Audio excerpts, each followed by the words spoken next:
Shout out to Squarespace for sponsoring this video. Hey guys, Spirit of the Law here. In this overview, we're going to be looking at everyone's favorite camel / monk, naval, archer, siege, and market civ, the Saracens.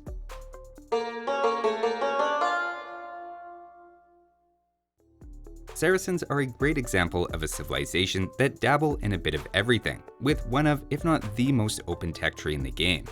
At the same time, that can make it tricky to always know exactly what to focus on, and combined with an unorthodox market bonus, has typically led to underwhelming 1v1 results on the latter. That said, if you favor team games or really embrace their quirks, they have a lot of potential, and in this video, we're going to break down those strengths and various options. Let's check them out.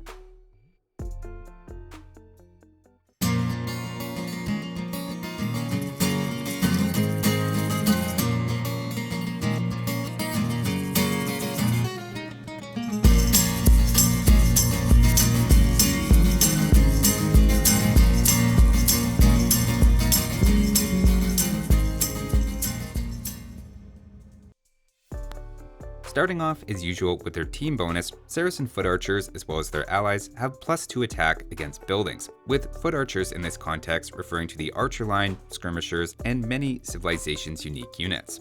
In the original Saracen overview I did 9 years ago, I wasn't too impressed by this, but I've really warmed up to it over the years. Partly because it used to be +1 and is now +2, so it's objectively better, but also because I've just had more time to see examples of where it can really apply some extra pressure to an opponent. For example, it lets them deal 3 times the usual damage to palisade walls in Feudal Age, and note that crossbows actually do more than +2 against palisade walls, where anytime your pierce armor isn't fully negated, you'll notice the bonus is actually doing +3. Practically speaking, this means a group of 12 archers in Feudal Age need just 7 shots to get through a palisade wall, as opposed to the usual 21, giving defenders almost 30 fewer seconds to react. Obviously, this isn't just for breaking walls, and also helps put pressure on town centers, military buildings, farms, houses, etc., with a group of 15 crossbows in Castle Age doing similar damage to a battering ram. That bonus damage also isn't stopped by masonry and architecture, as while that blocks some types of damage, like bonus from siege or specialized cavalry, it doesn't affect the type of anti-building attack that Saracen archers and most infantry units have. Overall, it's just a solid team bonus that synergizes with Saracen's good archery range or that of their allies. Looking next at their civ bonuses proper, the first is their markets cost 100 less wood, so just 75 wood each. The intention is obviously to help you sneak one in very early Feudal Age, where you can then access your eco bonus. Saracen markets actually have a pretty reasonable ratio of HP to their cost and build time, giving similar value to houses in terms of how quickly their HP goes up and how much HP you get per wood spent, while having the advantage of keeping your construction villager a little farther out of range, giving it a situational defensive use case. The bigger point though is that it combines nicely with the Saracen's second bonus of having their buying and selling at just a 5% commission. To briefly summarize how it works, for most civs the prices are 30% above and below the hidden fair value of a resource, with that spread brought down to 15% with guilds. For Saracens, they always have just a 5% spread, giving a better deal on both buying and selling. I can't emphasize enough, this is your eco bonus. In addition to the obvious benefit of being able to more cost-effectively rebalance your economy, this opens up a few funny loopholes you'll want to know if you play Saracens. For example, for the first 700 stone you mine and sell, you actually generate more gold than mining gold directly. Eventually, the price will drop low enough to not make that worth it, but you manage to squeeze an extra 60 or 70 gold for free by simply going on stone instead of gold first, and can always buy back some stone later if you need it. Mining gold to buy food is also technically faster than growing food on a farm, at least in early feudal.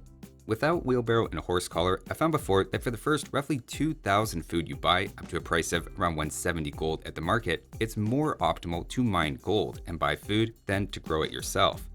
Even with feudal upgrades, that price is still about 135 gold, worth buying at the starting market prices.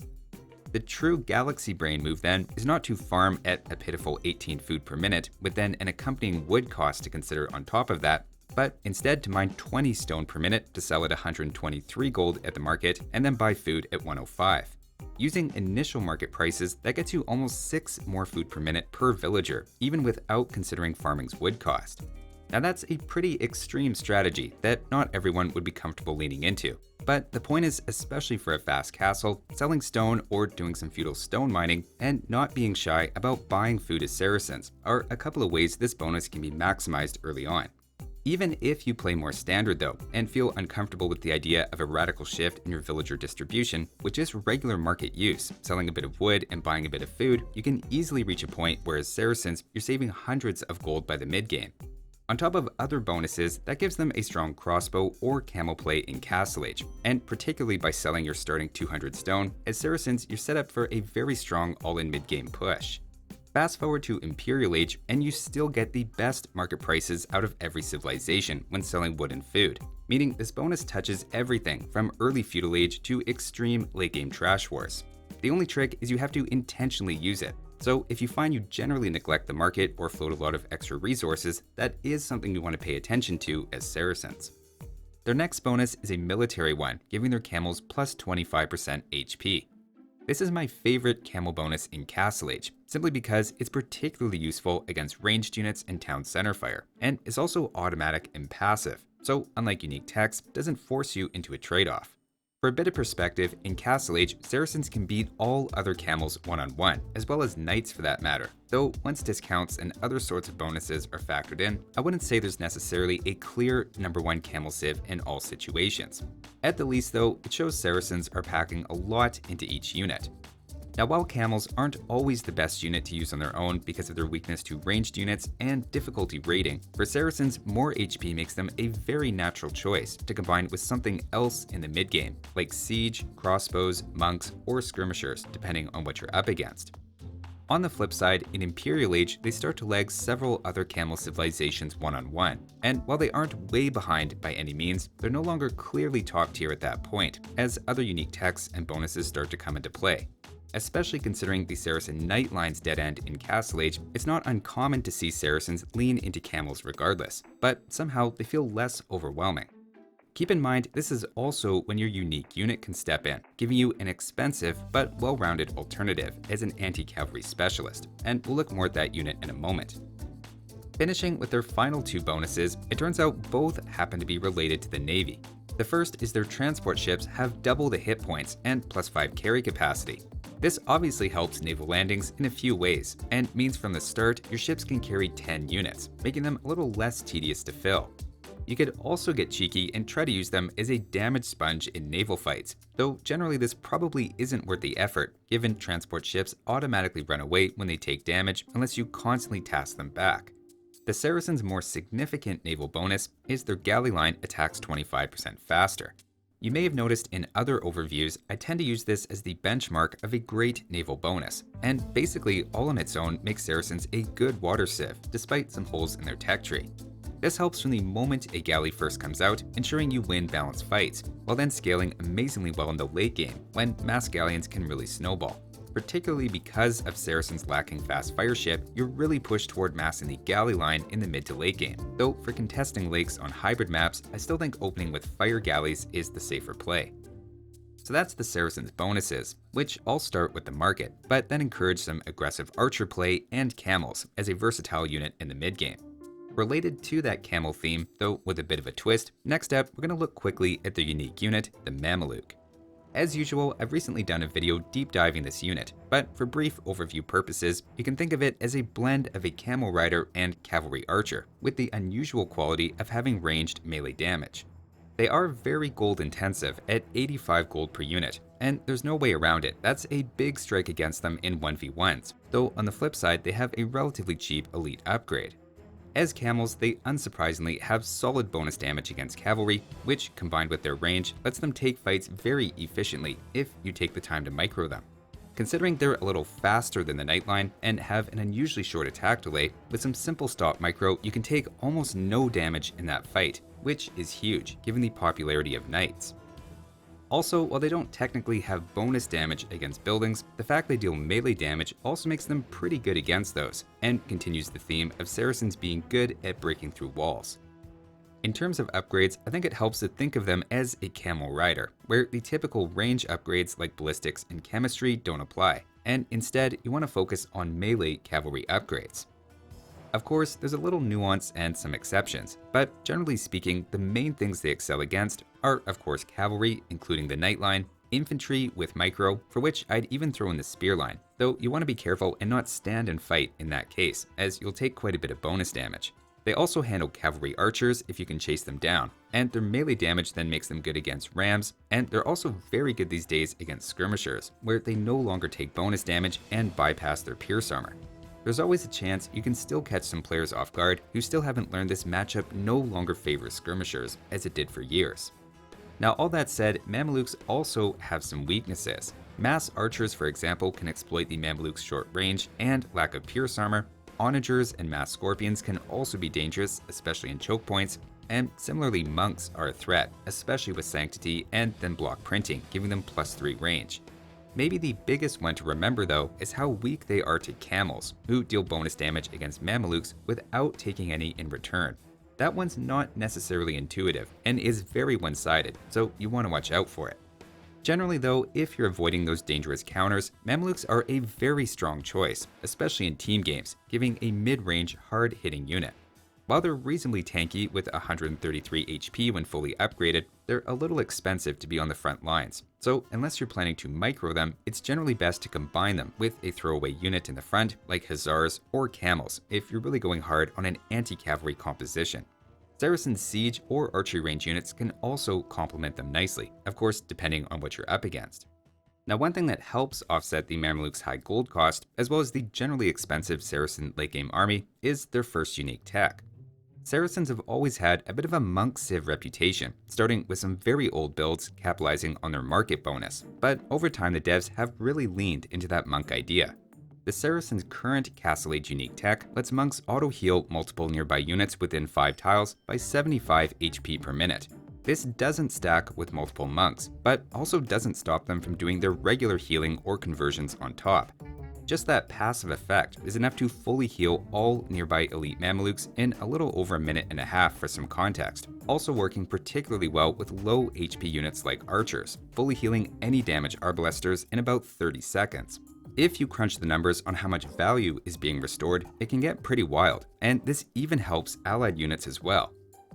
Next up, their Imperial Age unique tech then switches the focus to siege, giving trebuchets and the mangonel line plus 15% total attack, including any bonus damage.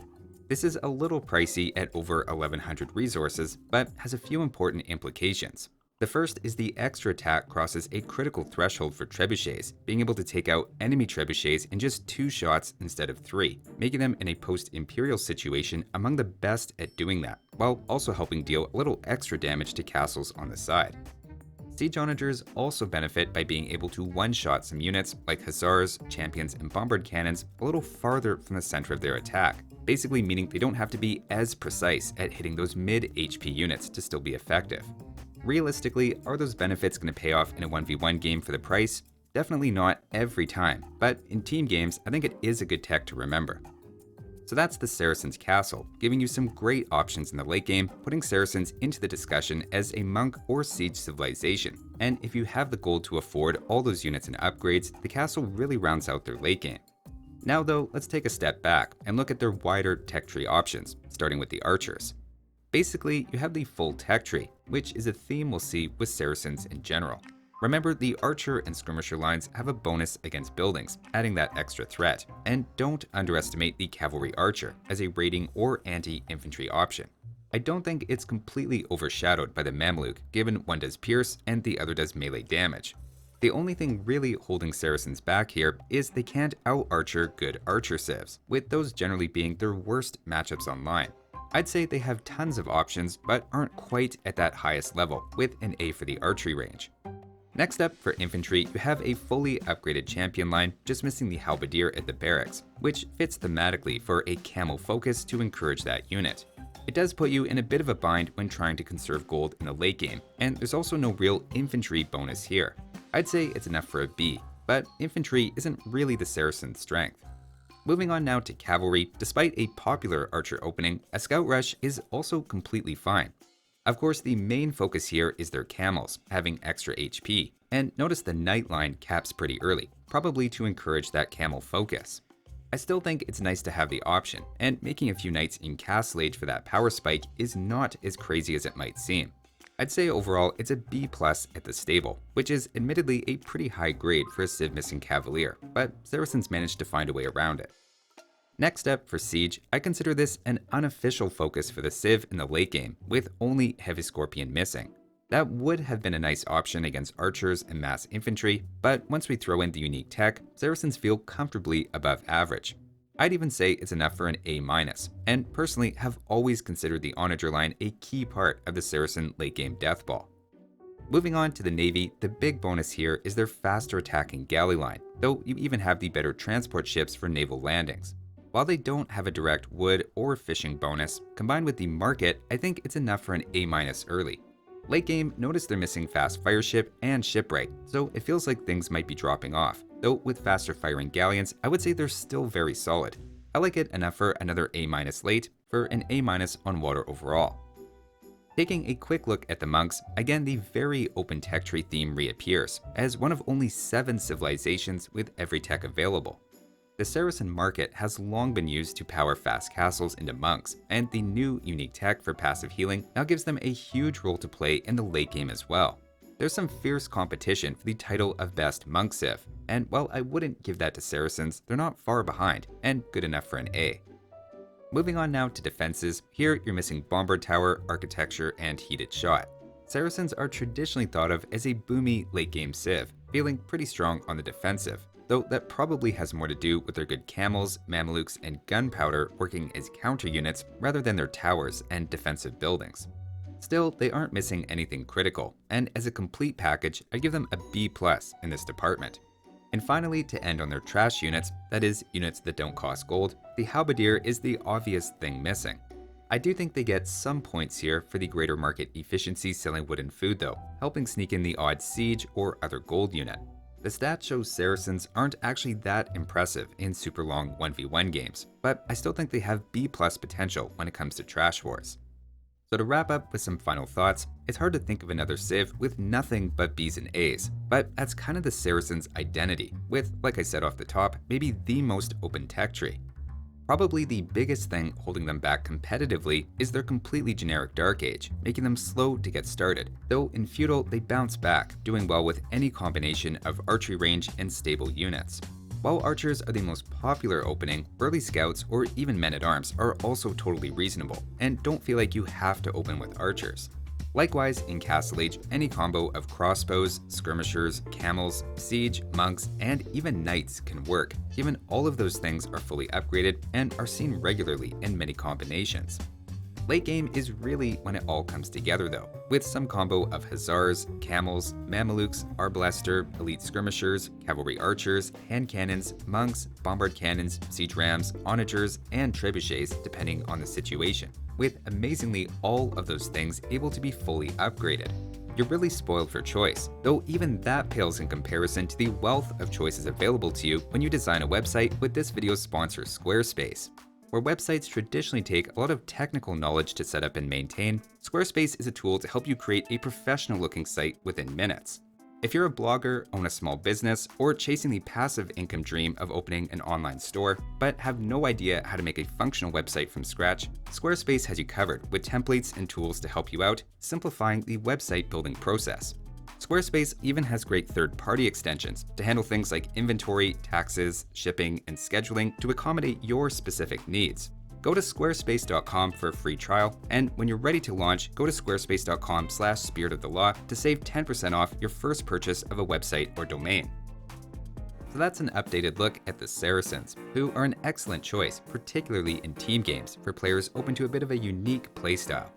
Thanks for watching, and I'll see you next time.